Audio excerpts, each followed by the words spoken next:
Det her er den nye EQB, og de næste 3 minutter, der skal jeg fortælle dig, hvad der er nyt ved den.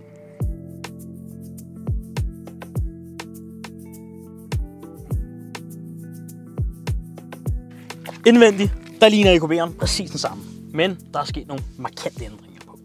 Det mest bemærkelsesværdige og min favorit, det er det nye AMG-rat.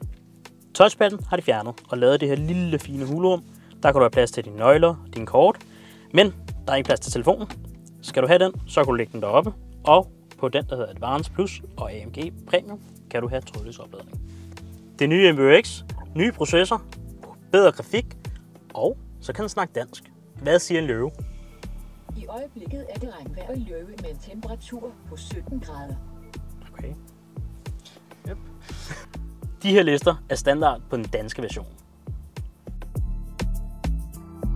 Fronten på den nye EQB har fået et lille redesign. Det mest iøjnefaldende er frontgrillen, som vi ser heroppe, med stjernerne på. Det minder lidt om det, vi har i vores modelprogram på EQE'eren, EQS'eren, hvor der er de her fine stjerner på. Udover det er der et par små ændringer på frontsplitteren herovre og lygterne, men ellers ikke noget, der er meget iøjnefaldende. Udvalget af fælgerne har også fået et nyt design. Men hvis du bestiller du en ny EQB og får fabrikken af, så kan du faktisk få den uden tagregning. Bagved er der heller ikke de helt store ændringer, men det mest bemærkelsesværdige er lygterne, som har fået et redesign. I Danmark kan man nu kun bestille EQB i 2 versioner. EQB 250 Plus med en enkelt motor op foran og forhjulstræk, eller EQB 350 med 2 motorer, en foran og bagved med firehjulstræk.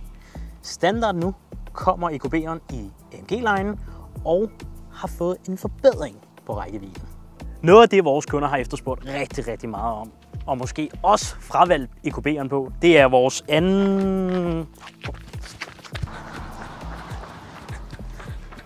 Rasmus, har du en EQB med et anhængertræk? Det har jeg. Fedt. Kan jeg få en øjne på den? Wow. Sådan der. EQB fås nu med anhængertræk. Og 250 plusser, altså forhjulstrukket, kan trække op til 1400 kg. Og EQB 350 Formatic firehjulstræk kan trække op til 1700 kg. Det er lækkert. Vær dog opmærksom på, er det en 7-personer, så kan du ikke få anhængertræk på samme tid. Det kan godt være, at den nye EQB ikke virker helt ny. Men med tilføjelsen af anhængertrækket og de andre opdateringer, så gør det igen EQB'eren til en rigtig stærk spiller i det her elbilsmarked. Kunne du tænke dig en helt ny, eller konfigurere den helt egen, så er det her hos Hessel. Og kunne du tænke dig en lettere brugt, spare nogle penge og få den inden for få uger, så er det her hos Starmark.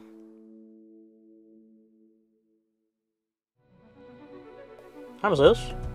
Beklager, jeg kunne ikke forstå, hvad du sagde, men spørg mig gerne om, hvordan en løve lyder. Man bliver træt. Hvordan en løve lyder? What? Har du en EQB med at trække? Ja. Har du det? Ja. Må du låne øjnene? Mercedes. Jeg kan blive her hele dagen til. Mercedes. Fælden har også fået en ny. Yes. Sorry.